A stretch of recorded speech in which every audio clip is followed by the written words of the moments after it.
नमस्कार, आपके साथ मैं अदिति त्यागी। महाराष्ट्र में चुनाव में लगातार राजनीतिक तापमान ऊपर जाते हुए ऐसे में जिस तरह से सज्जाद नुमानी का जो कि मुस्लिम स्कॉलर हैं उनका स्टेटमेंट आया और उस स्टेटमेंट पर विवाद है। उससे पहले आप जानते हैं ऑल इंडिया उलेमा बोर्ड की जो चिट्ठी है उसे लेकर भी एक बड़ा विवाद है कि किस तरह से कोई मुस्लिम ऑर्गेनाइजेशन ऐसे महाविकास अघाड़ी के लिए वोट मांग सकता है। हमारे साथ ऑल इंडिया उलेमा बोर्ड के वाइस प्रेसिडेंट मुफ्ती मोहम्मद ताहिर हुसैन साहब हैं, हमारे साथ नाजिया इलाही हैं, टीवी और डिजिटल डिबेट्स के लिए एक जाना माना चेहरा है। आप दोनों का ही बहुत बहुत स्वागत है। मुफ्ती साहब आपका भी बहुत स्वागत और नाजिया आपका भी बहुत बहुत स्वागत है।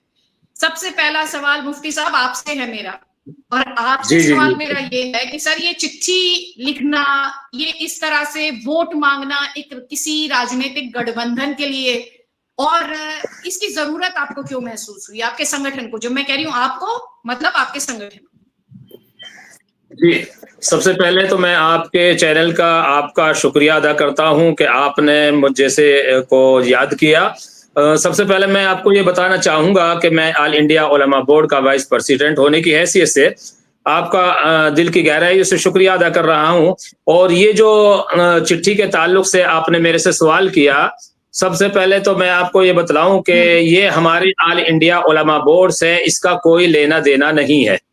उसकी वजह ये है कि जिन अच्छा। लोगों ने ये लेटर लेकर के और ये चिट्ठी लिखी है नाने पाटिल के पास में, या उन्होंने उनका शुक्रिया अदा किया है, वो 3 आदमी ऐसे हैं जिनका ऑल इंडिया उलमा बोर्ड से कोई लेना देना नहीं है, खुद साख्ता है, ना ही हम उनको जानते हैं। अलबत्ता उन्होंने क्या किया है कि इस खबर को या इन मांगों को जो किया है, तो हमारे जो सदर हैं और जनरल सेक्रेटरी हैं या मैं हूं, उन तीनों की ही फोटो को उन्होंने इस्तेमाल किया है और अपना चेहरा सामने नहीं लेकर के आए हैं। उसकी वजह यही है कि वो ऑल इंडिया उलमा बोर्ड से उनका कोई लेना देना नहीं है और इस मुतालबात का भी ऑल इंडिया उलमा बोर्ड से कोई लेना देना नहीं है। हम अगर करते तो सदर मोहतरम होते, जनरल सेक्रेटरी मुंबई से अल्लामा बुनई साहब होते, मैं दिल्ली से वाइस प्रेसिडेंट होता और दूसरे हजरात जो हैं वो शरीक होते और वो बैठ करके एक कॉन्फ्रेंस करते और कॉन्फ्रेंस करने के बाद में फिर जो है ये मुतालबात करते। हमारे ऑल इंडिया उलमा बोर्ड ने ये कोई मुतालबात नहीं किए हैं और ना ही किसी के लिए वोट मांगने का इस तरीके से कभी भी वो अमल किया है। इससे हम अपना पल्ला झाड़ते हैं और साथ साथ हमने अखबारात में भी दिया है। दूसरे जो है जो चिट्ठी है वो भी वो सारी की सारी मेरे पास मौजूद है। मैं व्हाट्सएप पर आपको जो है उनको भेज दूंगा इंशाअल्लाह उल अजीज। तो मुफ्ती साहब आप मुझसे ये कहना चाह रहे हैं कि आपने आपके संगठन ने, आपके ऑर्गेनाइजेशन ने महाविकास अघाड़ी के फेवर में कोई अपील नहीं की है? आप मुझसे ये कोई कह रहे हैं अपील नहीं कि की है। ऑल इंडिया बिल्कुल उलेमा बिल्कुल। बोर्ड ने कोई 17 शर्तें और महाविकास अघाड़ी की तरफ से उन 17 शर्तों पर कोई सहमति नहीं है, आप मुझसे ये कह रहे हैं? नहीं, जी जी बिल्कुल बिल्कुल बिल्कुल। और ये तो खबर जो आपने गर्दिश जिन कर रही लोगों है उन जी हाँ जी, बोलिए ये बोलिए। जो ये जो खबर गर्दिश कर रही है मीडिया के अंदर, उनमें से एक खबर ये भी है कि ऑल इंडिया उलमा बोर्ड ने आरएसएस पर पाबंदी लगाने का मुतालबा किया है। हम ऐसा हरगिज हरगिज नहीं करते, इसलिए जो कि आरएसएस अपनी 17 शर्तें हैं कौम के उनमें लिए बात खिदमत, की जी गई जी है। जी, वो कौम के लिए वो भी खिदमत कर रही है और मुल्क के लिए वो भी खिदमत कर रहे हैं, तो हम मुतालबा क्यों करेंगे? हम भी कौम के लिए इसी तरीके से मुल्क के लिए जो है खिदमत करते हैं और हमारी तंजीम खिदमत करती है, तो हम दूसरी तंजीमों पर पाबंदी लगाने का मुतालबा हरगिज हरगिज नहीं करते। ये जो किसी ने खबर उड़ाई है वो सब झूठी है, ना ही हमने मुतालबा किया है, ना ही मुतालबा करेंगे।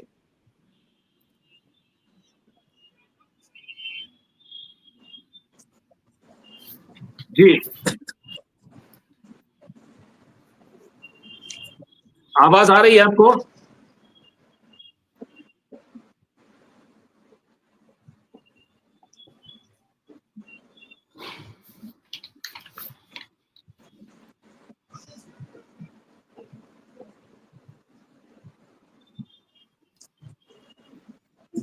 जी, आपकी आवाज रुक गई। जी जी जी, आवाज रुक करके आ ये रही है आप आपकी। जैसे मेरे से आके कह रहे हैं, मुझे पूरा यकीन है नाजिया को भी इस बात बोर्ड है उसने आपके नाम का इस्तेमाल किया है। आपकी आवाज नहीं आ रही है दीदी। नाजिया, तुम्हें आपको मेरी आवाज आ रही है? जी जी जी, अभी आ रही है, बोलिए जी। अभी आ रही है, अब से पहले नहीं आ रही थी जी। मुफ्ती साहब, आपको अब आवाज आ रही है मेरी? हाँ, अब आ रही है, अब आ रही है जी, बतलाएं। जी जी, मुफ्ती साहब, मैं ये कह रही हूँ, आपके ऑर्गेनाइजेशन में जिन लोगों ने आपके ऑर्गेनाइजेशन का किया या नाम का इस्तेमाल, उनके खिलाफ क्या कोई शिकायत दर्ज कराई? उनके खिलाफ क्या कोई एक्शन लिया आपने? हाँ, हमारी जल्द ही मीटिंग बैठने वाली है और उनके खिलाफ शिकायत की जाएगी और उनको जो भी बोर्ड उनके बारे में वो जो है सजा देने की मुतालबात करेंगे, उस पर सारे के सारे जो है ऑल इंडिया उलमा बोर्ड के जितने जिम्मेदारान हैं वो सब के सब जो है उसको तस्लीम करेंगे इंशाअल्लाह।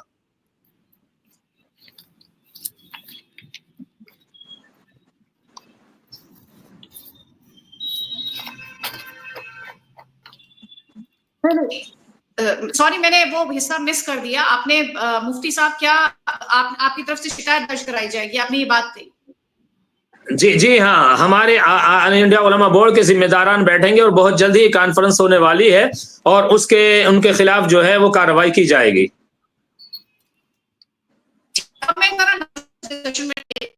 हमने कितने दिनों से ये रिपोर्ट लगातार कि ऑल इंडिया उलेमा बोर्ड ने ये फेवर में कहा है और ये कहा है कि माँ विकास अघाड़ी के फेवर में आए और 17 शर्तें रखी हैं और उसमें आरएसएस पर पाबंदी की मांग है। उसमें 2012 से 24 के बीच जो मुस्लिम लड़के हैं उन्हें एक तरह से उन्हें छोड़ने की बात है। तमाम तरीके की बातें हमने पढ़ी, सुनी। कहीं ना कहीं इन इलेक्शंस को, महाराष्ट्र के इन इलेक्शंस को क्या धर्म के नाम पर पोलराइज करने की कोशिश नहीं हुई? हाँ, जो ऐसा कर रहे हैं वो बिल्कुल गलत कर रहे हैं। ऑल इंडिया उलमा बोर्ड ने हरगिज ऐसा कोई ना मुतालबा किया है, ना करेंगे। हम ऐसे मुल्क के अंदर रहते हैं कि जहां पर जी जी जी जी जी, ये सवाल मेरा नाजिया से था। जी जी अदिति जी, सबसे पहले तो मैं बताऊं कि मुफ्ती साहब की बात से मैं बिल्कुल अग्री कर रही हूं, क्योंकि उलमा बोर्ड जो होता है वो एक इस्लामिक संगठन होता है और इस्लाम की पाबंदियों और बंदिशों से बंधा होता है। अब अल्लाह तबारक ताला को क्या ही पता था कि कोई कांग्रेस पार्टी आएगी और अघाड़ी कोई आएगा और कोई दूसरी अन्य पार्टी आएगी और उस पर फतवा होगा। और मुफ्ती साहब शायद मेरी इस बात को अग्री करेंगे कि फतवा इज अ सजेशन जो मांगा जाता है।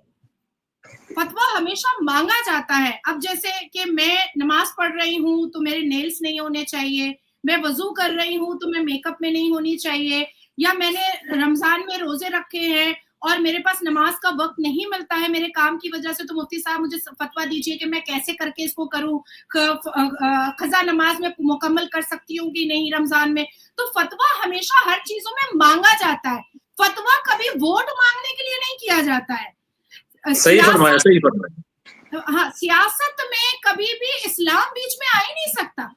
इवन जो आलिम दीन होते हैं आदित्य जी, या जो मुफ्ती होते हैं, या जो आलिम होते हैं, या कामिल होते हैं, या फाजिल होते हैं, या हाफिज कुरान होते हैं, उनको तो कभी सियासत के बीच में आना भी नहीं चाहिए, क्योंकि पॉलिटिक्स जो होता है वो इस्लाम के हिसाब से बहुत सारी ऐसी चीजें हैं जो इस्लाम में जिसको नागवार माना जाता है, लेकिन पॉलिटिक्स में करना पड़ता है। एक पॉलिटिकल नेता को बहुत लिबरल होना पड़ता है, एक पॉलिटिकल नेता को बहुत सारे झूठ भी बोल देने पड़ते हैं, एक पॉलिटिकल नेता को बहुत सारे ऐसे काम करने पड़ते हैं जिसका इस्लाम के अंदर गुंजाइश नहीं है। तो उलमा बोर्ड एक इस्लामिक संगठन है और एक इस्लामिक संगठन का पॉलिटिकल वोट पोलराइजेशन से क्या ही लेना देना है, क्या ही मतलब है, कोई मतलब होना भी नहीं चाहिए। तो फिर एक सेकंड नाजिया, तो फिर आप ये बताइए सज्जाद नोमानी साहब, और ये मैं मुफ्ती साहब से भी पूछूंगी, पहले आपका कमेंट पूरा हो जाए, सवाल मुफ्ती साहब आपके लिए भी है। सज्जाद नोमानी साहब का क्या लेना देना है महाराष्ट्र के इलेक्शन से? क्यों कह रहे हैं सज्जाद नोमानी साहब, ये क्यों कह रहे हैं कि भाई महाराष्ट्र में माँ विकास अघाड़ी को वोट दो, क्योंकि अगर महाराष्ट्र में इनकी सरकार हट जाती है तो सेंटर में भी इनकी सरकार नहीं चल पाएगी? ये क्या जरूरत है उन्हें कहने की? पहले तो आप इतने हिस्से पर जवाब दीजिए जो सैयद सज्जाद नोमानी का मैंने आपको जितना अंश बताया, अभी तो उनके भाषण के और भी अंश है, मैं एक एक करके आऊंगी। पहले नाजिया आप अपना जवाब पूरा कर ले, उसके बाद मुफ्ती साहब मैं आपसे जवाब दूंगी। नाजिया। देखिए बहुत सारे, ये हमारे लिए बहुत दुर्भाग्य की बात है या बदकिस्मती भी कह सकते हैं, क्योंकि मैं भी मुसलमान हूँ।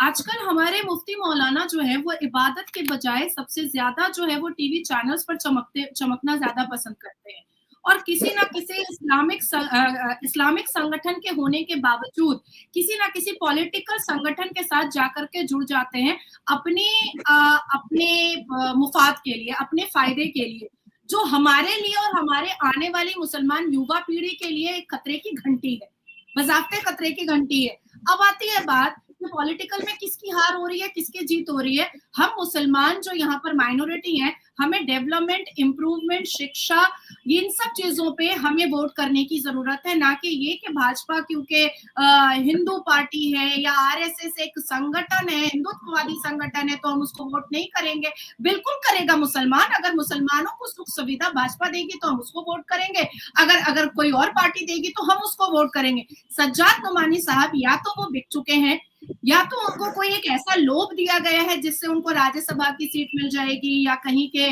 गवर्नर की सीट मिल जाएगी या लोकसभा का टिकट आगे मिलेगा। किसी ना किसी लोभ की वजह से वो इस्लाम का नाम खराब करने की कोशिश कर रहे हैं। नहीं तो मुफ्ती साहब तो यहाँ बैठे हैं, ये तो डायरेक्ट इनकार कर रहे हैं कि भाई इससे उलमा बोर्ड का कोई लेना देना नहीं है। लेकिन सज्जाद नोमानी ने उलमा बोर्ड के लेटर हेड को इस्तेमाल किया है, मतलब इम्पर्सोनेशन का काम किया है, उनके ऊपर धाराएं लग सकती हैं। मुफ्ती महमूद ताहिर साहब तो उनको जेल तक भेज सकते हैं, क्योंकि ये तो इतने बड़े पद पर हैं, ये चाहे तो अभी खड़े खड़े एफआईआर करवा सकते हैं। तो सज्जाद नोमानी का अपना कोई पर्सनल लोभ है जिसकी वजह से वो पसमानदा मुसलमानों को मिसगाइड कर रहे हैं, मिसलीड कर रहे हैं और मिसयूज भी कर रहे हैं। मुफ्ती साहब, सज्जाद नोमानी जब एक राजनीतिक गठबंधन के लिए वोट करने की अपील करें या वोट के लिए फतवों की बात होने लगे, वोट के लिए एक धार्मिक संगठन उतरने लगे, तो इसे कम्युनल क्यों नहीं माना जाएगा सर? आप बताइए मुझे। जी, सबसे पहले तो आपने मौलाना सज्जाद नोमानी साहब के ताल्लुक से मेरे से सवाल किया, तो देखिए मौलाना सज्जाद नोमानी साहब की वो अपनी राय हो सकती है, वो अपनी राय दे सकते हैं, दूसरों पर उसको नहीं थोप सकते। और जैसे नाजिया साहिबा ने कहा कि ये फतवा जो होता है, फतवा एक राय होती है सिर्फ, कि अगर मैंने ये काम किया है तो मुझे क्या करना चाहिए, मुफ्ती साहब बतलाइए। तो मुफ्ती साहब बतलाएंगे कि शरीयत का हुक्म इसके अंदर ये है। अब नाजिया साहिबा उस पर चाहे अमल करें या ना करें, ये फतवे की हैसियत होती है सिर्फ। जैसे कि मिसाल के तौर पर अभी मिसाल देकर के उन्होंने समझाया कि भाई मैंने रोजा रखा या नमाज पढ़ी, मैंने ऐसे पढ़ी तो मेरी नमाज हुई या नहीं हुई, मैंने रोजा रखा तो रोजा हुआ या नहीं हुआ, तो मुफ्ती सिर्फ उसकी राय दे सकता है। अब रहा मौलाना सज्जाद नोमानी साहब का, तो वो कहाँ है, वो तो यही बतला सकते हैं कि उन्होंने ऐसा बयान क्यों दिया है। देखिए इस्लाम, ये धार्मिक लोग जो हैं उनको तो चाहिए कि सिर्फ और सिर्फ वो ऐसे मुल्क के अंदर हम रहते हैं कि जहां पर जमहूरियत है, जहां पर मिलजुल करके जो हम गमी और खुशी के अंदर रहते हैं, तो जो काम अच्छा करेगा चाहे वो कोई भी पार्टी हो उसी को वोट दिया जाएगा, चाहे वो भाजपा हो, कांग्रेस हो, आप आम आदमी पार्टी हो, दूसरी हो, बहुत सारी जो खिदमत करेगा और जो कौम के काम आएगा, जो मुल्क के लिए अच्छा सोचेगा, अच्छे ज़हनियत रखता है, उसके लिए वोट के लिए कहा जाएगा। तो हम तो सिर्फ और सिर्फ, हमसे अगर कोई मालूम करेगा तो हम अपनी राय दे सकते हैं, और राय भी ये कि भाई जमहूरियत मुल्क के अंदर हम रहते हैं, लिहाजा जो मुल्क के मफाद के अंदर काम करेगा हम उसको वोट देंगे और उसको वोट देना चाहिए। मुफ्ती साहब, क्योंकि आपने बड़ी साफ गोई के साथ या स्पष्टता के साथ बात की है, देखिए आपने जो बात की, क्या वो बीजेपी के केस में जब मुसलमानों की बात होती है उसमें लागू होती है? क्योंकि सज्जाद नोमानी के ऊपर ये आरोप भी लग रहे हैं कि उन्होंने ये कहा जो मुसलमान बीजेपी को वोट देता है उसका बहिष्कार कर दो। एक स्टिग्मा अटैच किया जाता है, ये खुले तौर पर ना भी कोई कहे, इस समय आप ना कहें या नाजिया ने तो काफी कुछ झेला भी है। खैर नाजिया तो मुझे लगता है एडमिट करेंगी इस बात को कि उन्हें तो मुसलमानों ने ही इनका बहिष्कार किया है। आज जब मैं आपको इस बात के लिए आपकी तारीफ करती हूँ कि आप बैठे हैं उनके साथ, वरना आधे से ज्यादा गेस्ट तो नाजिया का नाम सुनते ही मना कर देते हैं कि नहीं बैठेंगे उसके साथ। तो वो मेरे ऊपर भी दबाव बनाते हैं कि हम नहीं बैठेंगे, आप भी मत बैठाइए, किसी और को बैठाइए। खैर मैं डरती नहीं, ना मेरे पर कोई ऐसे दबाव बनाया जा सकता, और एक महिला दूसरी महिला के लिए नहीं लड़ेगी तो फिर कैसे चलेगा। लेकिन एक बात बताएं, और ये ईमानदारी से बताइएगा, क्योंकि हम जिस तरह से हालात में, जिस तरह के हालात में इस वक्त हैं, उसमें बीजेपी को लेकर जो एक आम धारणा बना,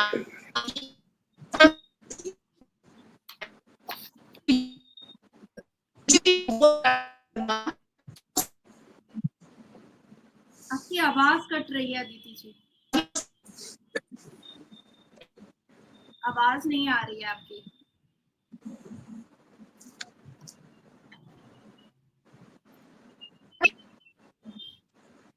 मुफ्ती साहब आवाज आ रही है? नाजिया आवाज आ रही है? अभी अब आ रही है, पहले नहीं आ रही थी। मेरी आवाज आ रही है आपको? जी अभी आ रही है अदिति जी। जी मुफ्ती साहब, जो मैंने बीजेपी और मुसलमानों के साथ संबंध, आ रही है अब आपको आवाज नाजिया? जी अब आ रही है जी। बीजेपी और मुफ्ती साहब आपको आवाज, मुफ्ती साहब आप जवाब दे दें, आपने मेरा सवाल सुन लिया होगा, आप सवाल समझ गए होंगे, जवाब दे दें। सिर्फ मैंने अभी बीजेपी का नाम सुना है और दूसरी चीज नहीं सुनी। अब बतलाएं जरा। BJP actually I am travelling election coverage के लिए, तो ये इंटरनेट कनेक्शन जो है थोड़ा सा अनस्टेबल है, थोड़े रिमोट एरिया में, तो इसलिए मैं आपसे ये पूछ रही हूँ, थोड़ा सा मैं आपसे ये पूछ रही हूँ मुफ्ती साहब, कि बीजेपी के साथ मुसलमान का जुड़ना क्या उसके लिए एक शर्मिंदा होने जैसा है? ये जो नहीं, ऐसा जो बयान है कि जो नहीं, ऐसा कुछ भी नहीं है। देखिए बीजेपी ने बहुत सारे अच्छे काम किए हैं, जिनमें के एक लंबी फहरिस्त बताई जा सकती है, और जो भी मुल्क के मफाद में काम करेगा, लोगों के लिए काम करेगा, पढ़ाई का और दूसरी दीगर चीजों का, रोजगार का, तो उसको वोट दिया जाएगा, वो चाहे किसी भी पार्टी से ताल्लुक रखते हो। अब रहा बीजेपी का तो बहुत से लोगों ने हवा बना रखा है कि बीजेपी आ जाएगी तो ये कर देगी, बीजेपी आएगी तो ये हो जाएगा, वो हो जाएगा। ऐसा नहीं है, बीजेपी ने भी बहुत अच्छे काम किए हैं, कौन कहता नहीं किए हैं। देखिए कैसी कैसी गुंडागर्दी हो रही थी, लेकिन जहां जहां सरकारें आई, जो जिस जिस जगह पर पहुंची, वहां से गुंडागर्दी खत्म हुई और बहुत सारे मफाद के काम किए हैं। तो ऐसी बात नहीं है। ये दूसरी पार्टी वाले कुछ लोग ऐसे भी होते हैं जो अपनी उसको बनाने के लिए, साख्त को बचाने के लिए क्या कहते हैं कि अगर ये हो गया तो ऐसा हो जाएगा, वो हो गया तो ऐसा हो जाएगा। ये बात नहीं है। बीजेपी अच्छा काम करेगी तो मुसलमान जुड़ा हुआ है, वोट देता है और देगा, आइंदा भी देगा, ऐसी बात नहीं। लेकिन लोग तो कहते हैं कि लोग हैं जो हवा बनाते हैं, वोट देता नहीं है, योजनाएं ले लेता है मुफ्ती साहब, फायदा ले लेता है, लेकिन वोट नहीं देता है, बस बातें करता है। ऐसी बात अदिति त्यागी के साथ आके बातें कर देता है, अपने क्लिप वायरल करवा लेता है। देखिए ऐसी बात नहीं है। अगर 14% में से 7% इधर उधर जा रही है, तो कम से कम 7% जो है बीजेपी को वोट मिलती है। कहाँ मुफ्ती साहब 7% मुसलमान कहाँ वोट देता है बीजेपी को? नहीं, वोट देते हैं, ऐसी बात नहीं है। और अब तो और ज्यादा 7 तो नहीं कह रहे हैं, 7% को 7.7 को तो 7% नहीं कह रहे हैं। नहीं, ऐसी बात नहीं है। बीजेपी को वोट देते हैं मुसलमान, बहुत जुड़ा हुआ है। नहीं सर, मैं आपसे क्वेश्चन नहीं कर रही हूँ, लेकिन मैं आपसे जो पूछ रही हूँ, क्योंकि आपने कहा बीजेपी ने अच्छा काम किया है, गुंडागर्दी बंद की है।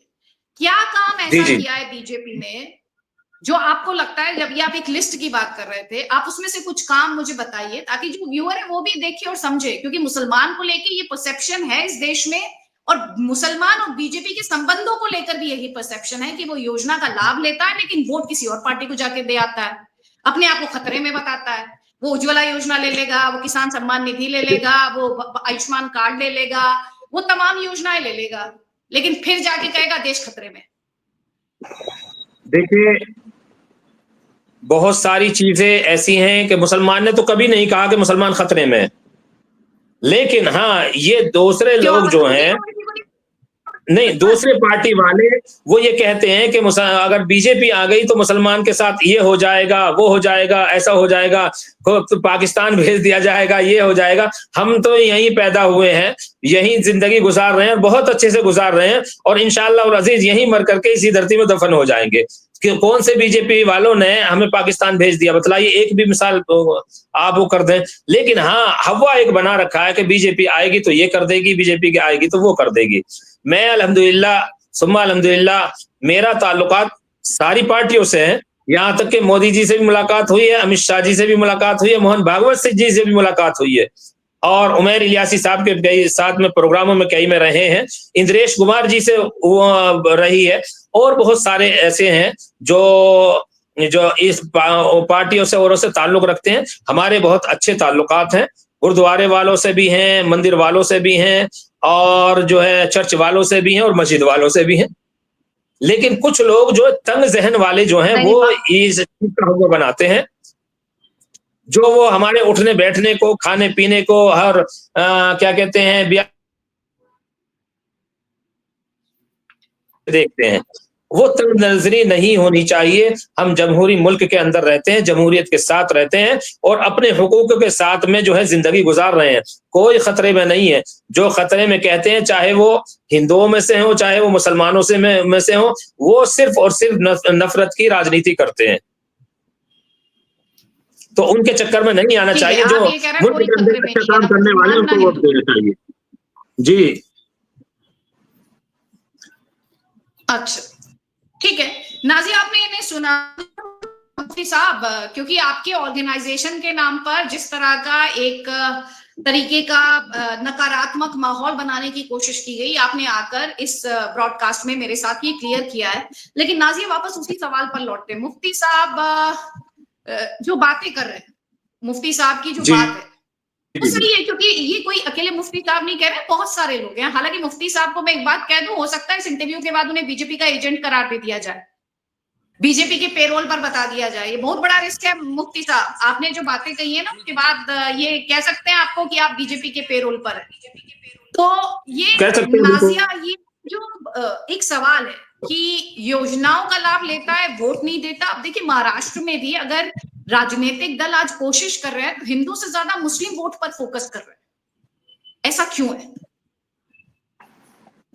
देखिए, पिछले 11 साल से 2014 से लेकर के 2024 तक में मुसलमानों के लिए बेइंतहा काम हुआ। क्या 53-54 साल में कांग्रेस की सरकार ने मुसलमान बेटियों के 3 तलाक की पीड़ा और दर्द को समझा था? हालांकि राजीव गांधी के बेंच पर और टेबल पर बार बार ये बातें जाती थी, लेकिन वो तो फेंक देते थे डस्टबिन में। आज मुफ्ती साहब एक पिता भी होंगे, उनके घर में भी बेटी होगी। अगर मुफ्ती साहब के घर की कोई बेटी, नाउजुबिल्लाह, खुदा ना करे, अगर तलाक लेकर के घर आ जाती है तो क्या उनको पीड़ा नहीं होती? हमने अगर मेहनत करके 3 तलाक, इंस्टेंट ट्रिपल तलाक अगर बैन करवाया, तो ये तो, और फिर 2019 में एक खूबसूरत उस पर एक्ट आया, एक कानून बना और आदरणीय प्रधानमंत्री के नेतृत्व में बना, तो ये तो बहुत अच्छा हुआ। 2019 में मेरा खुद का अभी तक हियरिंग चल रहा है, मैंने खुद डाला हुआ है सुप्रीम कोर्ट में पॉलीगैमी और हलाला बैन करने के लिए।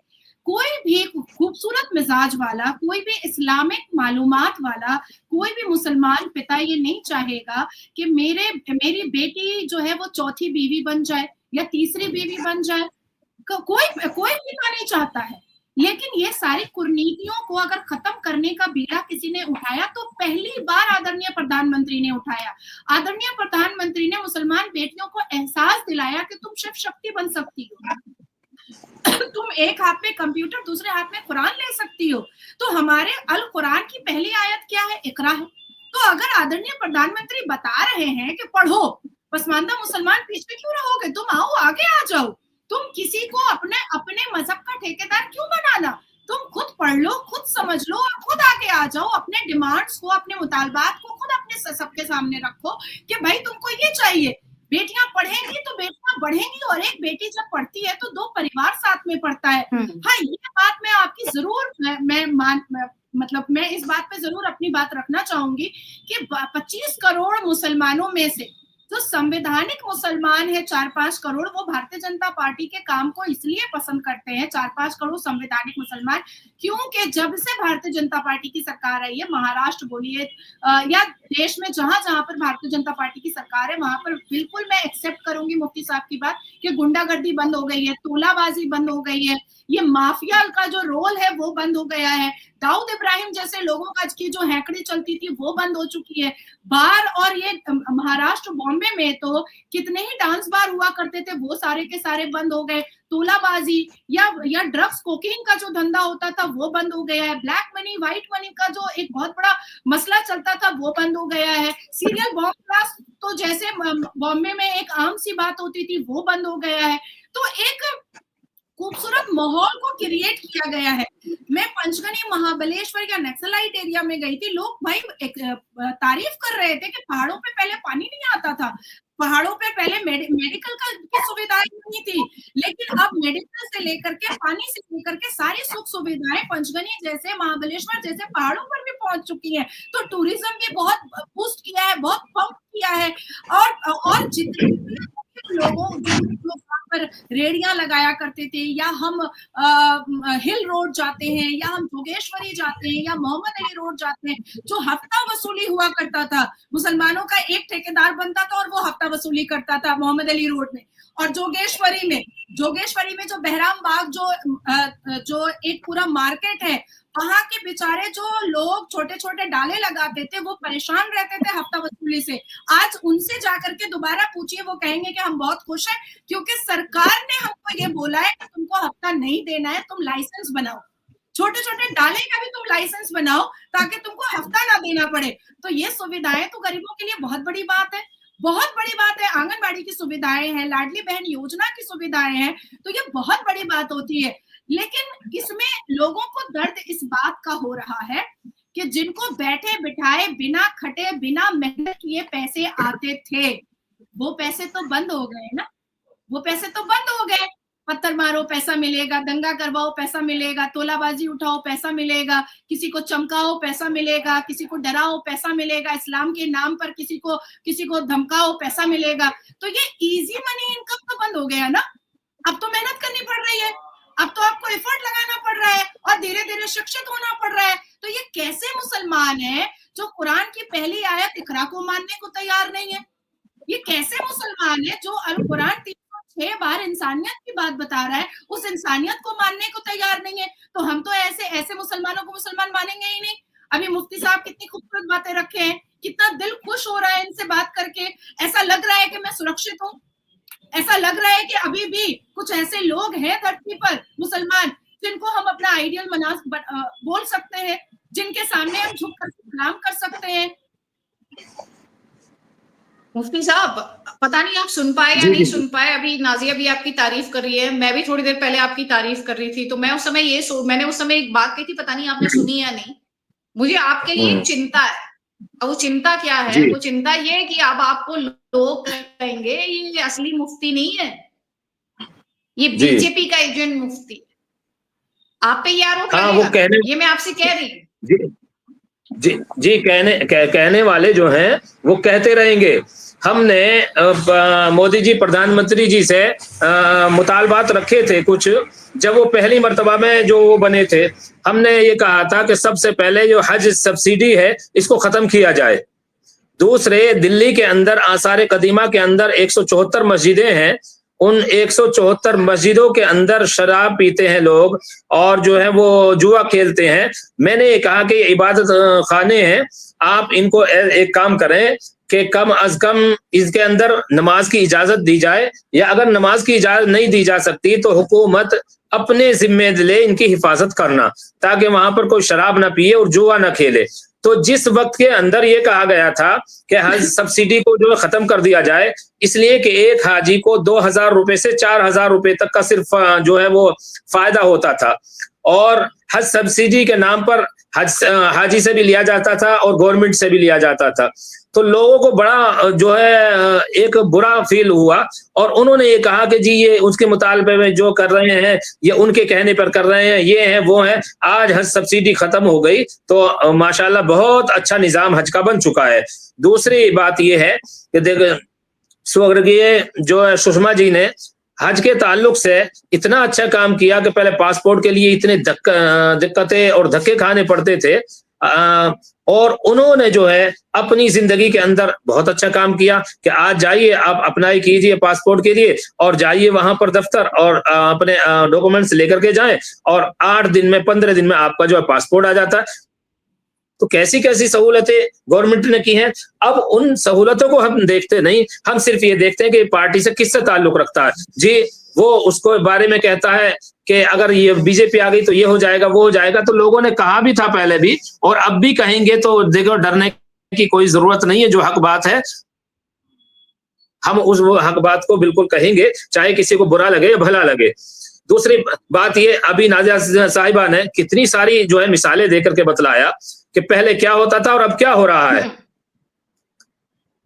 तो इस ताल्लुक से जो है लोग कहेंगे, कहने के लिए अगर कोई कहेगा तो हमें उसकी कोई फिक्र करने की जरूरत नहीं है। हमें तो मुल्क के लिए, कौम के लिए और इंसानियत के लिए जो है वो खिदमत करनी है और करते रहेंगे हम इंशाअल्लाह उल अजीज। आप जो बात कह रहे हैं वो अपनी जगह है सर, लेकिन मैं जो आपसे बात कह रही हूँ कि ये जो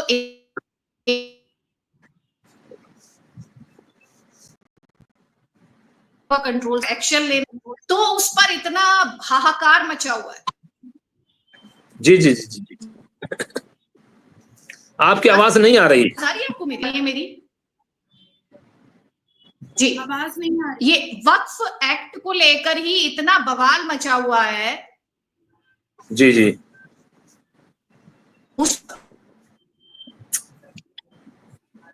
देखिए वक्फ के ताल्लुक से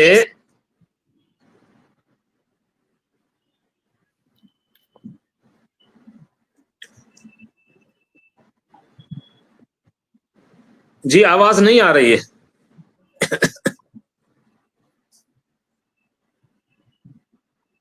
नहीं आप बोलिए। जी, वक्फ के ताल्लुक से मैं यही कहूंगा कि वक्फ जो होता है वो अल्लाह के लिए होता है, लेकिन उसी के साथ साथ एक नज्म भी और निज़ाम भी चलाया जाता है कि वक्फ का मतलब क्या है, वक्फ की जो आमदनी है उससे किन लोगों की वो खिदमत होनी चाहिए। आजकल ये जितने भी चेयरमैन गुजरे हैं वो वक्फ को बेच करके जो अपनी कोठियां बनाई हैं, अपने बंगले बनाए हैं। हुकूमत से मुतालबा ये है कि वक्फ को वक्फ की जगह पर इस्तेमाल करें और उनके जितने भी चेयरमैन हैं उन तमाम चेयरमैनों की जांच हो, जिसने घोटाला किया है और जिसने वो नाजायज कब्जा किया है उन वक्फ की जायदादों पर या उनको बेचा है, उनसे उनको वसूल किया जाना चाहिए और वक्फ को ये इंसानियत की खिदमत के लिए लगाना चाहिए। नहीं, लेकिन अभी मैं कहीं रिपोर्ट पढ़ रही थी, पता नहीं मैं डिटेल में जाके पढ़ नहीं पाई बिकॉज मैं ट्रैवल कर रही हूँ, कि केरल में तो शायद आर्मी के पास कोई एरिया था, वक्फ ने तो वो भी क्लेम कर दिया। हाँ, तो बहुत सारे ऐसे हैं जो वक्फ के चेयरमैन बने हुए हैं और वो जो है उसके अंदर खुर्दबुर कर रहे हैं और गड़बड़ी कर रहे हैं। लिहाजा वक्फ के जो प्रॉपर्टी है वो इंसान की खिदमत के लिए, इंसानियत की खिदमत के लिए इस्तेमाल होनी चाहिए। बहुत सारे ऐसे जो हाँ नहीं हो रहा है, तो हुकूमत से हमारा मुतालबा तो ये है कि हुकूमत अपनी निगरानी के अंदर जहां पर वो चीज इस्तेमाल होनी चाहिए वहां पर उनको इस्तेमाल कराया जाए। बहुत सारी तो ऐसी जगहें। बात पूरी करें मुफ्ती साहब आप पहले, फिर मेरा एक सवाल है आपसे। जी जी जी जी जी, आप ये बताएं कि जितने मुस्लिम संगठन है कि इनमें आपस में ही सहमति नहीं है, क्योंकि हम जिस तरह के अरशद मदनी, महमूद मदनी, अब मैं आपको सुन रही हूँ, सज्जाद नोमानी, तौकीर रजा, वो तो अलग ही लेवल है। मतलब वो तो पता नहीं कहां से सोचते हैं। मैं एक तरफ आपको देख रही हूँ और एक तरफ उनकी बातें भी सुनती हूँ। तो ये इतनी सारी आवाजें। जी मुफ्ती साहब मुस्कुरा रहे हैं, बताएं तौकीर रजा पर मुस्कुरा रहे हैं या आवाजों पर मुस्कुरा रहे हैं? मैं इन आवाजों पर मुस्कुरा रहा हूं और वो ये कि सब अपनी अपनी उसके अंदर हैं। देखा कि हमारी कहीं पर नस दबी हुई है या हम पर जो चोट पड़ सकती है, वो पहले ही कौम को जो है बेदार करना शुरू कर देते हैं ताकि हम तक कोई ना पहुंच पाए, ये कौम ही जो निमट ले। ये हो रहा है। सबको अपनी अपनी कुर्सी प्यारी है हकीकत के अंदर। तो जी ये बहुत इंपॉर्टेंट पॉइंट है। नाजिया के धर्म के नाम पर ये कुर्सी की लड़ाई है। और ये जो मैंने कहा ना सोशल बॉयकॉट वाला, आपने तो इससे टू एन एक्सटेंट फेस भी किया है। जैसे मैंने जिक्र किया कि कई जो गेस्ट है वो आना ही नहीं चाहते आपके खिलाफ, आप पर भी जाहिर तौर पर कहीं ना कहीं आपने भी इस चीज को महसूस किया होगा। तो एक मुस्लिम, चाहे वो मुफ्ती साहब की तरह सोचता हो या आपकी तरह सोचता है, अब सब में तो इतनी हिम्मत और करेज नहीं है ना कि वो आगे पब्लिकली बोलेगा कि भाई तुम गलत बोल रहे हो। अदिति जी, मैंने तो लिंचिंग भी देख लिया, खुद की लिंचिंग खुद के सामने तलवार लेकर खड़ा हो गया, वो भी अलीपुर कोर्ट के परिसर में। तो मेरे लिए तो बॉयकॉट का ट्रेंड पाकिस्तान से लेकर बांग्लादेश से लेकर के पश्चिम बंगाल में भी चल गया। अभी मुफ्ती साहब ने एक बहुत अच्छी बात कही कि महाराष्ट्र में कई ऐसी मस्जिदें हैं जहां पर शराब नवेशी और गैर कानूनी काम होता है। मैंने एक डेटा निकाला था, मैं 2024 के लोकसभा इलेक्शन की बात कर रही हूँ, तो वो उस डेटा में मुझे पता चला था कि कई मस्जिदें हैं जिसमें इलीगल कॉल सेंटर भी चलता है और पूरी पूरी रात उस कॉल सेंटर के द्वारा जो विदेशी मुल्क हैं उनके उन बेचारे मासूमों के पैसे ये लोग गबन कर लेते हैं, हड़प कर लेते हैं उनको धोखा दे करके। तो ऐसे में FBI का CIA का बहुत ज्यादा एक्टिव जो अब डोनाल्ड ट्रंप के बाद हम लोगों को दिखाई देगा, ये भी ठेकरा ये लोग मोदी जी पर ही फोड़ेंगे, ये ठेकरा भी फोड़ेंगे। मतलब खुद क्राइम कर रहे हैं तो वो नहीं बोलेंगे, लेकिन वो FBI आ गया तो वो मोदी जी की वजह से आ गया है, ये सब और बोल देंगे। अब आती है बात, जी बिल्कुल है ना मुफ्ती साहब, अब आती है बात कि मैंने अभी एक रिसर्च किया है जिसमें मैंने 331 मज़ारों का डेटा निकाला है। मैं फाइल लेकर के ही बैठी, 331 मज़ारों का मैंने डेटा निकाला है। अब अगर अल कुरान के हिसाब से देखें तो फिरका परस्ती, मज़ार परस्ती तो हमारे लिए गुनाह है। कुरान की आयतों में अगर झांकते हैं तो ना हम फिरका परस्ती कर सकते हैं, ना हम मज़ार परस्ती कर सकते हैं। अब ये तो 331 सिर्फ मैंने निकाला है, 331 इसके अलावा भी बहुत है। 331 में मुझे पता चला है कि इसमें तकरीबन 3,90,000 जो है वो मुजाबिर हैं, वो पीर बाबा है, वो मुजाबिर बाबा है, वो वहां पर चादर चढ़ाने वाले हैं, ये टैक्स नहीं पे करते हैं, ये टैक्स नहीं पे करते। तो क्या अब अगर इस मामले को मैं न्यायपालिका या सर्वोच्च न्यायपालिका लेकर के जाती हूँ तो फिर वो ठेकरा भी ये लोग फोड़ देंगे कि भैया मोदी देखो हमारा खाना बंद करवा रहा है। तो एक तो आप कुरान के खिलाफ जा रहे हो नौजुबिल्ला, लेकिन आप दूसरे को इस्लाम सिखाने और समझाने की कोशिश कर रहे हो। तो आप मान क्या रहे हो, पहले ये तो बता दो ना। आप संविधान मानने को तैयार हो ना, आप अल्लाह का ओरिजिनल कुरान जो हमारी अलहामी किताब है उसको मानने को तैयार हो, लेकिन आप सारी सुख सुविधाएं भी मोदी जी से ले लेते हो, आप उनको गाली भी परोस देते हो। आज देश इतना खूबसूरत है कि जब से मोदी जी के नेतृत्व में ये देश आया है, कहीं पर एक आलू बम भी नहीं फूट सकता है, कोई अजमल कसब नहीं एंटर कर सकता है, कोई यासिन मलिक यहाँ पर पल पुसा नहीं सकता है, कोई याकूब मेमन यहाँ पर पल पुसा नहीं सकता है, कोई बुरहान वानी पैदा नहीं हो सकता है यहाँ पर। इतनी हिम्मत, इतनी मजाली नहीं है। क्या देश की सुरक्षा, क्या देश की सेफ्टी सिक्योरिटी हम मुसलमानों के ऊपर जिम्मेदारी नहीं है कि हम उनको शाबाशी दे के वाकई में यहाँ पर बहुत खूबसूरत सेफ्टी सिक्योरिटी है। तो इस्लाम के जस्टिफिकेशन पर जो एक क्रिमिनल एक्टिविटीज लोग एक हिजाब पहन करके कर रहे हैं, उसका पर्दाफाश होना बहुत जरूरी है। हो सकता है कि मुझे RSS का दलाल बोला जाएगा, मुफ्ती साहब को बोला जाएगा, लेकिन हम जैसे लोगों को पीछे नहीं हटना है। हम जैसे लोगों को इनका हिजाब खोलते रहना है और बताते रहना है कि ये इजी मनी इनकम के लिए, ये अपनी सुख सुविधा के लिए वक्फ बोर्ड का भी इन्होंने इस्तेमाल किया है और ना जाने कितने इस्लामिक ऑर्गेनाइजेशन का भी इन्होंने इस्तेमाल किया है, जिसकी कोई जरूरत नहीं थी। लेकिन जरूरत इसलिए आन पड़ती है कि हम सुबह 9 से लेकर के रात के 11 बजे तक खटते हैं, मेहनत करते हैं और ये बैठते हैं, 4 चादर चढ़ाते हैं, 5,000 पॉकेट में डालते हैं और घर चले जाते हैं। क्योंकि इस्लाम के जस्टिफिकेशन पर क्राइम हो रहा है, इजी मनी इनकम का धंधा चल रहा है इस्लाम के जस्टिफिकेशन पर। और जो मुंह खोलेगा या तो उसको टैग दिया जाएगा कि ये RSS का दलाल है, या तो उसको टैग दिया जाएगा कि अब ये इस्लाम में ही नहीं है, या तो उसको बोला जाएगा कि इस्लाम अकल का काम नहीं है, नकल का काम है। क्यों भाई, कैसे नकल का काम हो सकता है? इस्लाम अगर बारीकी से पढ़ा जाए, अदिति जी, अगर बारीकी से पढ़ा जाए तो अल कुरान में जितनी खूबसूरती, जितनी इंसानियत और जितना नॉलेज आप पढ़ लेंगे, आपको लगेगा कि भाई पूरी मुकम्मल दुनिया तो मैंने पढ़ ली, मुकम्मल दुनिया मैंने पढ़ ली है। और सबसे पहली आयत इक़रा है, तो एडुकेट तो हमें होने के लिए प्रॉफेट मोहम्मद ने बोल दिया था। तो इनको ना शिक्षित होना है, इनको ना इंसान बनना है, इनको सिर्फ और सिर्फ इस्लाम के जस्टिफिकेशन पर अपनी क्रिमिनल एक्टिविटीज को सच साबित करना है सबके सामने। मुफ्ती साहब क्लोजिंग कमेंट आपका लूंगी मैं, जो बात कोई आप ऐड करना चाहें, चाहे वो वक्फ बोर्ड के सिलसिले में हो या मुसलमान के वोट करने के सिलसिले में हो या उसमें जो इनसिक्योरिटी है बीजेपी को लेकर उस सिलसिले में हो। देखिए, वक्फ बोर्ड को जो है इसमें इनके चेयरमैनों की एक तो वो होनी चाहिए, जांच होनी चाहिए जितने भी गुजरे हैं ये। दूसरी ये कि आइंदा हर सूबे का जो चेयरमैन हो उसका हिसाब किताब हो, उसकी एक कमेटी हो और हुकूमत की निगरानी में हो। वो ऐसा नहीं है जो बैठ गया वो उसी का हो गया, वो चाहे उसको बेच के खा जाए, चाहे वो यार दोस्तों को गिफ्ट में दे दे या जो वो अपनी नस्लों के लिए इकट्ठा कर जाए। नहीं, हुकूमत की निगरानी के अंदर होना चाहिए, उसका चेयरमैन हो, उसकी कमेटी हो और कमेटी के अंदर जो काम करने वाला है अमानतदारी के साथ में उसको उस ओहदे पर रखा जाए और जरा भी कोई गड़बड़ी करता है तो उससे उसको वसूल किया जाए।